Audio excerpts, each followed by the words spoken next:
Hi YouTube. Marky Z456 had asked me to do a video like this, so I hope you enjoy it, bud. So when I was growing up, my father had a nickname for me. It wasn't very flattering. I know it was his way of trying to motivate me. It didn't work. When I was younger, my parents got divorced when I was really young, and we bounced around quite a bit. I went to 6 different schools by 7th grade. It was very difficult for me to make social connections because of that.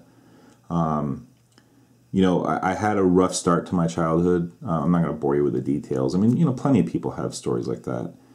But all I can say is that when I was younger, I was basically a broken kid. Okay?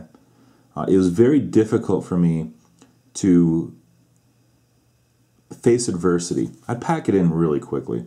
I just would. It was something that was very hard for me to overcome. And, I would do my schoolwork, and I was basically a B student.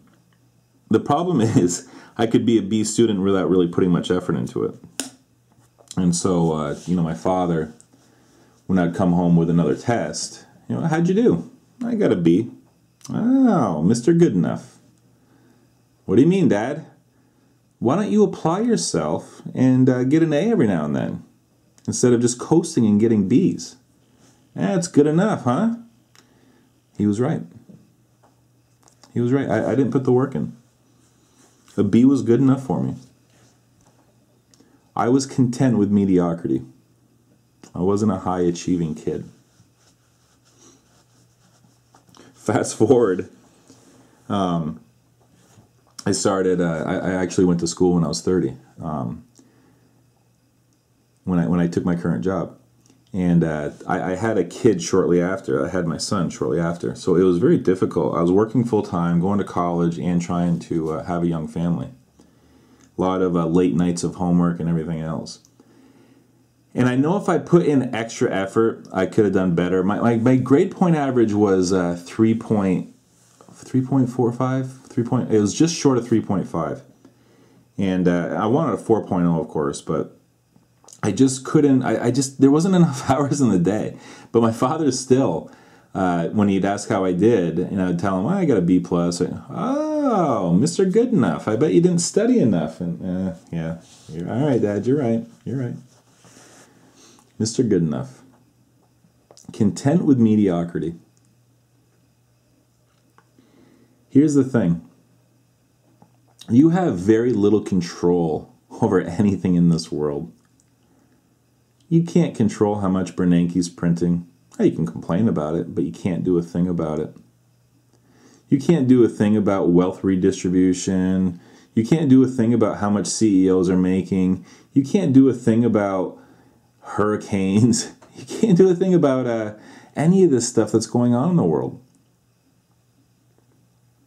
One thing that you can control is the effort that you're willing to put into something. That's the one thing that you have full control over. How hard are you willing to try? When you set a priority in your life, how hard are you willing to go get it? The answer might surprise you. Look, building wealth may not be a priority for you, and that's fine. Something else may be. For me, right now, as I've told you before, I put a stake in the ground. I had a pivot point in my life where I said, you know what? This is a priority, and I'm changing things up.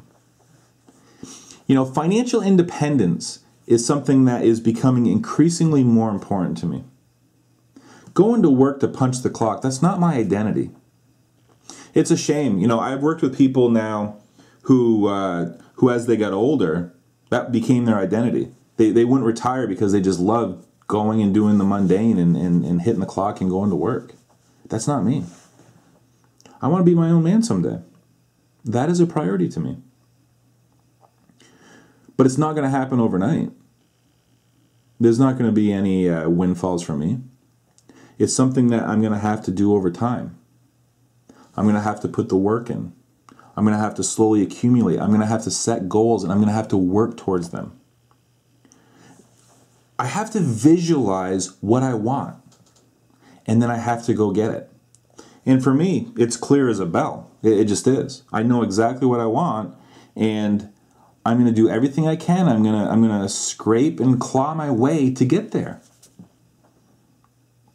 Someday, I will be my own man. I will be independent. And I am using precious metals as a means to get there.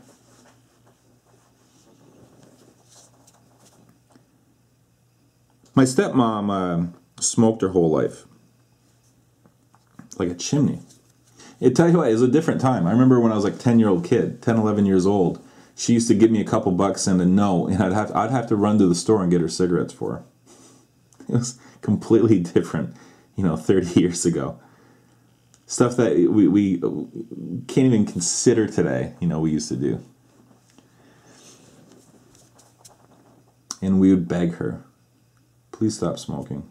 We'd see all the advertisements on TV.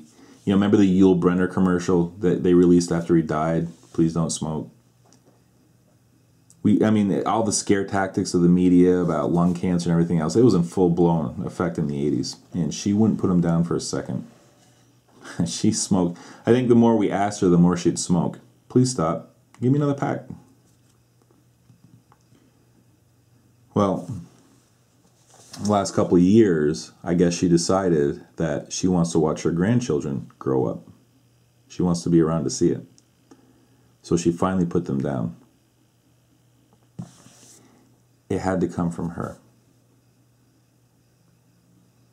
Okay? It had to be something that she wanted to give up. No matter how much we begged, no matter how much we pleaded, it was falling on deaf ears. It had to come from her. Just like it has to come from you. Nobody can do it for you. You have to be the one that steps up. We're surrounded by all this motivation stuff, right? Just do it. Michael Jordan dunking a basketball, just do it. And yet, we don't do it. For some reason, we've become very complacent. We've become broken in many ways. We've become discouraged. Why?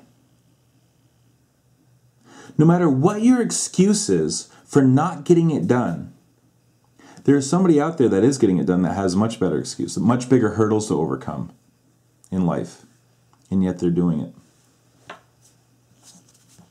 What separates them from you? Well, I had a bad childhood. You know what? There's people out there that had a much worse childhood that are getting it done. Well, nobody ever gave me a break. There's people out there making their own breaks right now. Well, I have some physical challenges. There's people out there. I work with a guy in a wheelchair. There are people out there getting it done right now. I got this friend. In fact, you guys have this friend too, because I guarantee you know somebody just like him. He thrives on pity. Thrives on it. Oh, it's so irritating. He'll put these Facebook posts up, little vague posts. Had to go to the hospital today. Oh, and then there'll be 40 people. Oh, what's wrong? What happened? And it turns out, he had to have a blister lanced. It's just something ridiculous. Every time you talk to him, it's like talking to Eeyore. How's it going? As friends, we try to shake him out of his malaise. We give him tough love. Sometimes, it doesn't matter. It's got to be something he's willing to do. We've given him some great advice. Some of my friends are very high-achieving, very intelligent guys, and they've given him some sound advice. He won't listen to it. It's all out there, guys. You're seeing it right in front of you take place in real time. You're seeing people all over YouTube building up these huge silver stacks with silver at $20 an ounce. It's all right there. The blueprint is right there. Are you willing to go out and do it? Nobody can do it for you. At a certain point, you have to decide that good enough is no longer good enough.